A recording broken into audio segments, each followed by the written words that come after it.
নমস্কার, কৃষ্ণা টক্স বাংলা চ্যানেলে আপনাদের স্বাগত। আজকের ভাবনা, সবারে বাসরে ভালো নইলে মনের কালি ঘুচবে না রে। প্রেমের স্বরূপ ও মনের মলিনতা। এই ধরাধামে আমরা সবাই অমৃতের সন্তান, কিন্তু আমাদের অন্তরে জমে থাকা কাম, ক্রোধ, লোভ আর মোহ নামক কালি আমাদের প্রকৃত স্বরূপকে ঢেকে রাখে। আমরা মুখে ভক্তির কথা বলি, কিন্তু মনে পুষে রাখি অন্যের প্রতি বিদ্বেষ। মহাপ্রভু শ্রীচৈতন্যদেব শিখিয়েছেন যে জীবের সেবা করাই হলো শিবের সেবা, অর্থাৎ যে মানুষের হৃদয়ে দয়া নেই, তার হৃদয়ে গোবিন্দ থাকতে পারেন না। যতক্ষণ না আমরা ব্যক্তিগত হিংসা বিদ্বেষ ভুলে অপরকে মন থেকে ভালোবাসতে পারছি, ততক্ষণ আমাদের জপ তপ তিলক মালা সব বাহ্যিক প্রদর্শন মাত্র। প্রকৃত ভক্তি শুরু হয় ক্ষমা এবং ভালোবাসা থেকে। এই প্রসঙ্গে শ্রীমদ্ভাগবতমের কুন্তী স্তুতিতে প্রথম স্কন্ধ অষ্টম অধ্যায় একটি বিশেষ ভাব প্রকাশ পেয়েছে। বিপদ সন্তু তা শাশ্বত। অর্থ, হে জগৎগুরু, আমাদের জীবনে যেন বিপদ বারবার আসে, কারণ বিপদে পড়লেই আমরা কেবল তোমায় স্মরণ করি। আর তোমায় স্মরণ করার অর্থই হলো সমস্ত জীবের মাঝে তোমার রূপকে অনুভব করা এবং সবার প্রতি ভালোবাসা রাখা।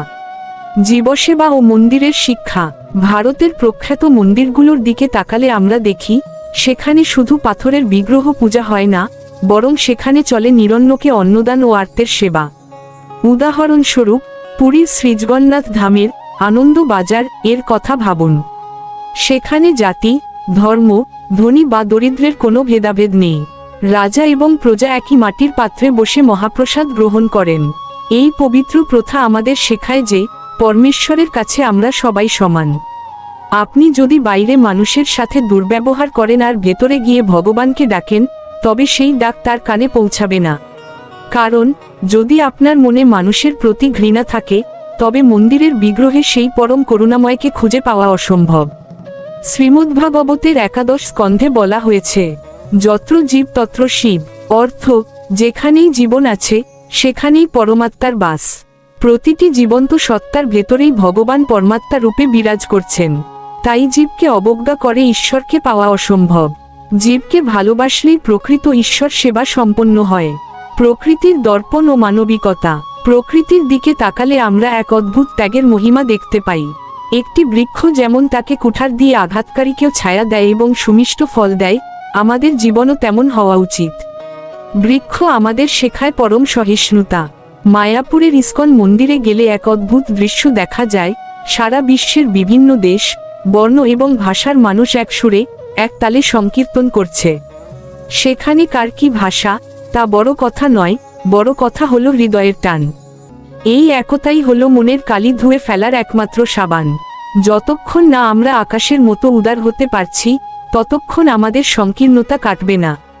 শ্রীচৈতন্য চরিতামৃতের অন্ত্যলীলা 20তম পরিচ্ছেদ সেই বিখ্যাত শ্লোকটি আমাদের পরম শিক্ষা দেয়। ত্রিনাদ্পি শুনিছেন তরর্পি সহিঞ্চুনা। অর্থ, নিজেকে ঘাসের চেয়েও নম্র মনে করে এবং বৃক্ষের মতো সহনশীল হয়ে নিজে সম্মানের আশা না করে অন্যকে সম্মান দিলে তবেই হরি নাম হৃদয় স্থায়ী হয় এবং মনের সব কালি মুছে যায়। ইতিহাস ও ভক্তের অভিজ্ঞতা।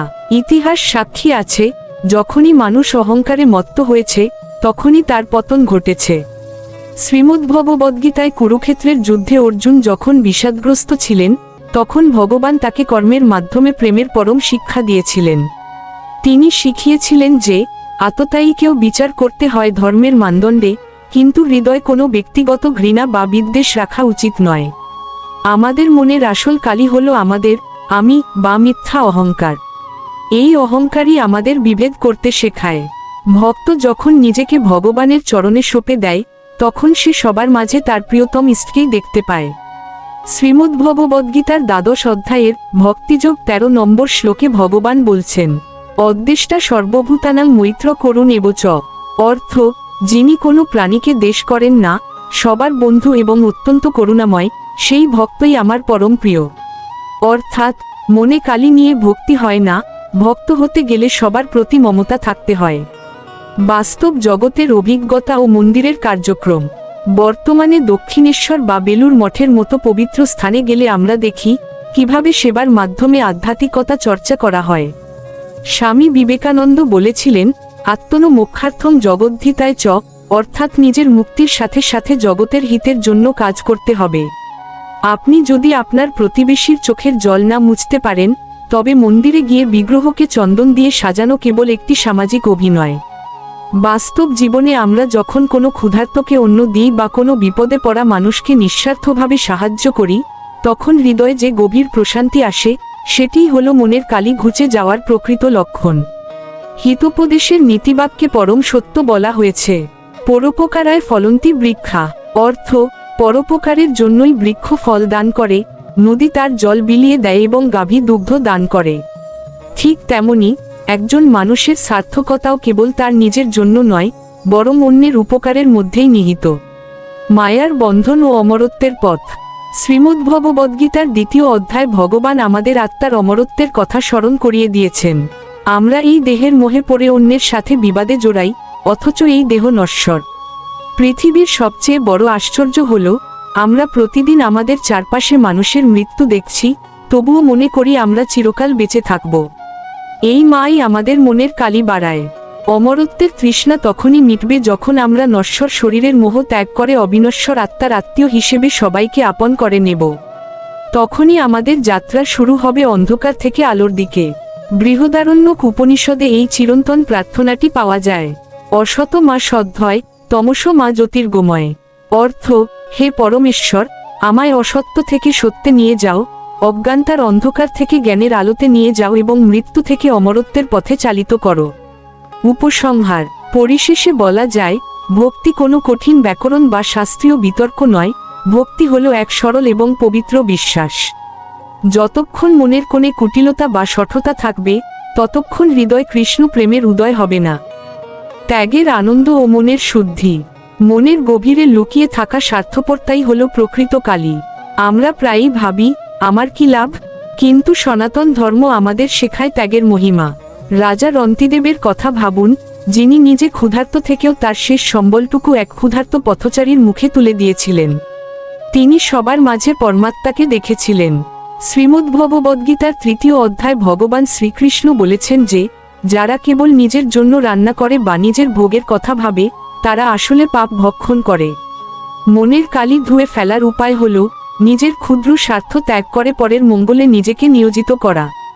যখন আপনি অন্যের মুখে হাসি ফোটাবেন, তখন আপনার অন্তরের কালি মুছে গিয়ে সেখানে এক স্বর্গীয় আলোর উদয় হবে। এই তত্ত্বাগই হল অমরত্বের সোপান। ক্ষমা ও হৃদয়ের প্রশস্ততা। কারো প্রতি ঘৃণা বা ক্ষোভ পুষে রাখা মানে হল নিজের হৃদয় বিষ বহন করা। এই বিষই আমাদের মনের স্বচ্ছতাকে নষ্ট করে। শ্রীকৃষ্ণ কুরুক্ষেত্রের যুদ্ধে শিখিয়েছেন যে, অন্যায়ের বিরুদ্ধে লড়াই করা ধর্মের অঙ্গ, কিন্তু ব্যক্তিগত আক্রোশ থেকে মুক্ত থাকাই হল যোগ। মহাপ্রভু চৈতন্যদেব বলেছিলেন, কেউ যদি তোমায় নিন্দা করে বা আঘাত দেয়, তবুও তাকে ক্ষমা করো এবং তার মঙ্গল কামনা করো। ক্ষমা হলো একটি অলংকার, যা মনের সব অন্ধকার দূর করে দেয়। আমরা যখন কাউকে ক্ষমা করি, তখন আমরা আসলে নিজেদেরই মনের কালি থেকে মুক্ত করি। মনে রাখবেন, ঈশ্বরকে কেবল সেই হৃদয়েই পাওয়া যায়, যা ক্ষমা আর করুণায় পরিপূর্ণ। ক্ষমাশীল ব্যক্তি মৃত্যুর ওপারে এক অবিনশ্বর শান্তির অধিকারী হন। অহংকার বিসর্জন ও দাস্যভাব। আমাদের মনের সবচেয়ে বড় কালি হল অহংকার। আমি অনেক জানি বা আমি শ্রেষ্ঠ, এই বোধই আমাদের ঈশ্বর থেকে দূরে সরিয়ে রাখে। হনুমানজির কথা ভাবুন, তার অসীম শক্তি থাকা সত্ত্বেও তিনি নিজেকে রামের একজন নগণ্য দাস মনে করতেন। এই বিনয়ই তাকে অমরত্ব দান করেছে। নদী যেমন সাগর অভিমুখে যাওয়ার সময় সবকিছু বিলিয়ে দিয়ে শান্ত হয়, আমাদের জীবনকেও তেমনি ভক্তি আর বিনয়ের স্রোতে ভাসিয়ে দিতে হবে। শ্রীমদ্ভগবদ্গীতার 13তম অধ্যায় ভগবান প্রথমেই অমানিত্ব বা গর্বহীনতার কথা বলেছেন। যখন আমাদের মন থেকে আমি এবং আমার এই আমিত্বের কালি দূর হবে, তখনই আমরা বুঝতে পারব যে জগতের প্রতিটি ধূলিকণায় শ্রীকৃষ্ণের হাতের ছোঁয়া আছে।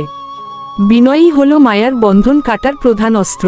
পরিশেষে বলা যায়, ভক্তি কোনো কঠিন ব্যাকরণ বা শাস্ত্রীয় বিতর্ক নয়, ভক্তি হল এক সরল এবং পবিত্র বিশ্বাস। যতক্ষণ মনের কোণে কুটিলতা বা শঠতা থাকবে, ততক্ষণ হৃদয় কৃষ্ণ প্রেমের উদয় হবে না। তাই আসুন, আমরা আজ থেকে শপথ নিই, আমরা সবাইকে ভালোবাসব, কারো প্রতি মনে কোনো ঘৃণা বা মালিন্য পোষণ করব না। তবেই আমাদের এই মানব জন্ম সার্থকতা পাবে। মনে রাখবেন, অন্যের ভালো চাইলে নিজের ভালো এমনিতেই হয়। শান্তি পাঠের সেই অমর বাণী আমাদের সবার জীবনের মূলমন্ত্র হোক। সর্বে ভবন্তু সুখিনো, সর্বে সন্তু নিরাময়া। অর্থ, জগতের সকল প্রাণী সুখী হোক, সবাই রোগমুক্ত থাকুক এবং সবার মঙ্গল হোক। জগতের কেউ যেন দুঃখের ভাগী না হয়। আমাদের এই আধ্যাত্মিক যাত্রায় আমাদের সাথে থাকার জন্য আপনাদের আন্তরিক কৃতজ্ঞতা জানাই। আমাদের চ্যানেলে প্রতিদিন রাত 8টায় জীবনের বিভিন্ন গভীর ও আধ্যাত্মিক বিষয় নিয়ে বিশেষ আলোচনা প্রকাশিত হয়। এছাড়াও দিনের অন্যান্য সময়ে আপনাদের জন্য ছোট ও বড় বিভিন্ন গুরুত্বপূর্ণ আধ্যাত্মিক ভিডিও আপলোড করা হয়। এই আলোচনাগুলো নিয়মিত শুনতে এবং আমাদের পরিবারের সদস্য হতে চ্যানেলটি সাবস্ক্রাইব করে বেল আইকনটি অন করে রাখুন।